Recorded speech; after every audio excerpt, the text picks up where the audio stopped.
identifying and understanding the pie. We want the pie to get bigger, but each piece of the pie might get smaller. But as long as the pie is growing in quality, in size, and depth, that's healthy for our overall economy. All right, Teresa, now we'll jump into the 39-year history. So where have we been? And this is an important backdrop for some slides in a minute to see our history here. So here's our 39-year GRT history. The infamous 80s, 1986 to 89. We had a similar downturn in the oil and gas industry that we saw in 2010. We lost about 19% of our revenue. At one point in 2010, we were down as much as 22%. Other than that, and this here is actually thought to be the state had a computer change, and that's actually thought to be, and that's probably more level, that there was a timing issue in when the state reported the income to us. So probably pretty much with the exception of the 80s, all the way up to 2010, this community enjoyed unprecedented exponential growth in tax revenue. In some cases, double-digit growth year over year. Starting in 2010, we dropped 17% on a year-to-date basis, and at one point as much as 22%. But what's interesting to me, the new world versus the old world. Down here, within about 18 months, the city had recovered to where it was, and then here's that slope up, the dip down, 18 to 24 months later, back on the ride up the hill. Here, we've dropped, and we still are not even close, 8 years later, to recovering to 2010. The next slide will really illustrate that in a pointed way. So here's a snapshot of those lines. Here's 2009. This was the high point of the city's revenue in all history of the city of Farmington, was right here. The blue line represents, so here's a level baseline coming out to today to mark the top of the mountain for us. We dropped that 17.5% in 2010, kind of wound our way back up, started to feel pretty good about things in 2014, that maybe we were going to be on a little mini oil boom from the Memphis shale. Found ourselves 2 years in a row moving up here, hit this point at the end of 2015. And at this point right here, we were still 5.1% right here below 2009. So we never had recovered as compared to what happened in the 80s. Now, march forward to where we're projecting this year, we have dropped down to about 9%. So we climbed back up and rolled back off the hill again. We're back down another 4%. Leaving us today, as we project the end of this fiscal year, 9% less GRT tax revenue than we had in 2009. In the meantime, the red line represents inflation. We have less dollars to spend, and each dollar has about 12% less spending power.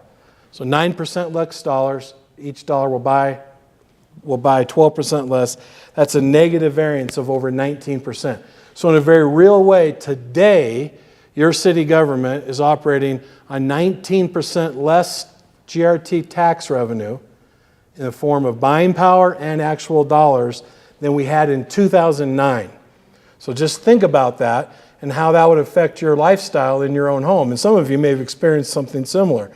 Yet we have managed to hold things together, actually advance the city of Farmington during this time, and still are fiscally sound. That gives you just a picture kind of what we're up against in the economy, as well as a picture of the kind of management financially, the people that the mayor introduced around this room earlier, and how serious we take stewardship of taxpayer dollars. We couldn't sustain those kinds of a reality as if we weren't serious about that. So let's move this next, gross receipts tax by sector. Now this chart you're not going to be able to see, but I'm just going to make a point here about this.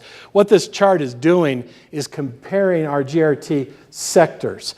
Our GRT comes in retail, healthcare, miscellaneous services, oil and gas, wholesale trade, construction, other, and then a total of all of them at the end.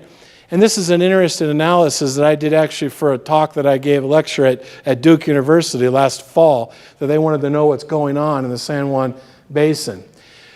And it compares, the first number it compares is when we fell in 2010, down when we fell off the mountain during the crisis, the global recession.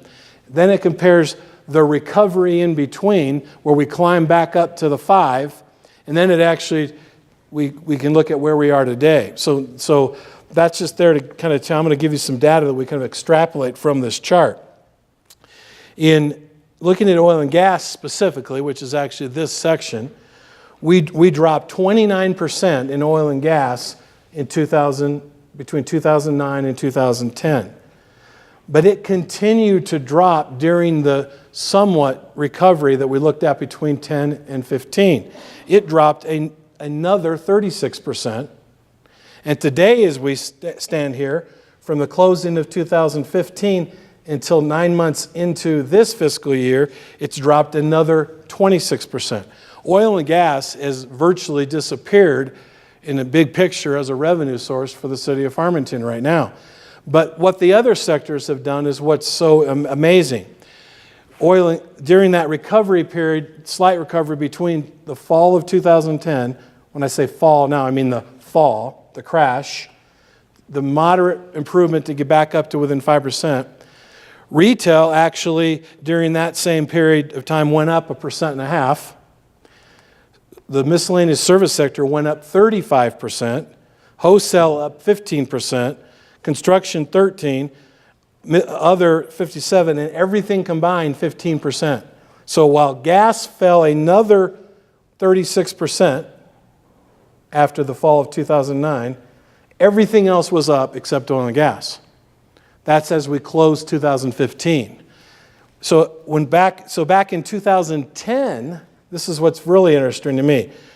When we had the big crash of 2010, for every dollar we lost in oil and gas revenue, we lost 50 cents in all the others combined.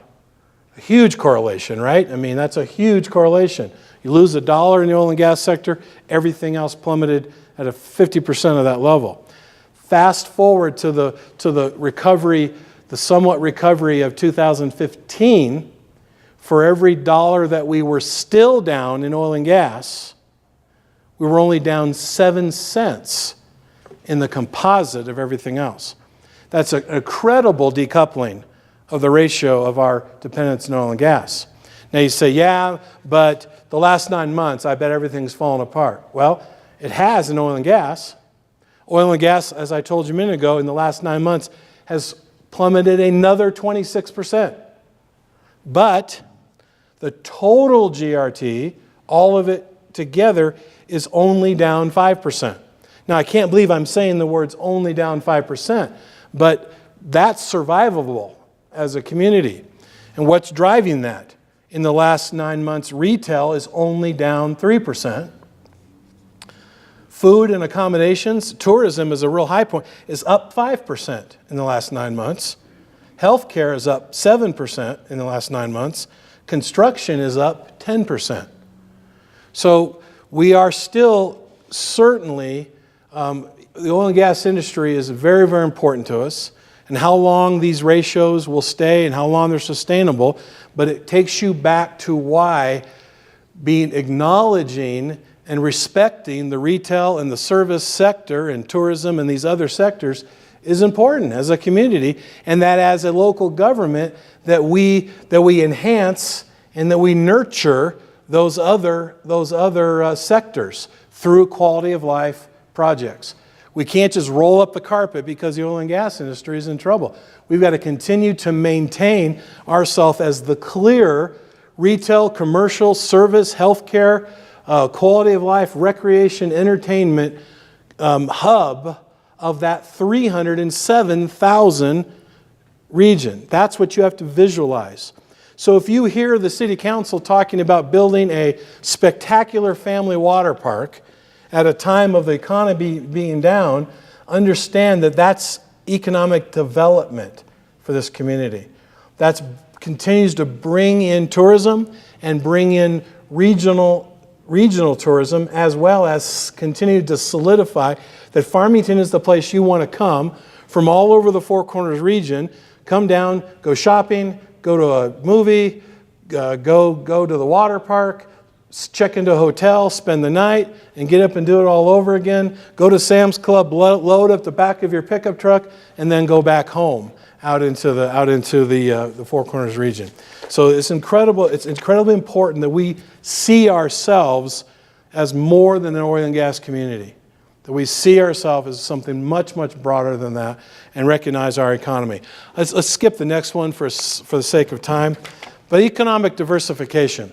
We get asked a lot of questions about this, and the mayor can testify. That might be the number one question he gets. What is the city of Farmington's role in economic development? Well, it's primarily what I just talked about.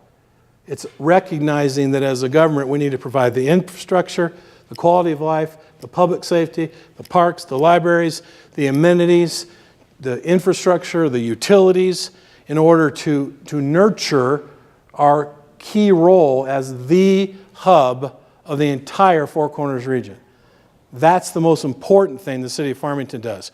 We don't invest in restaurants, right? People say, why did they put in another hamburger place? I didn't put in another hamburger place, I assure you.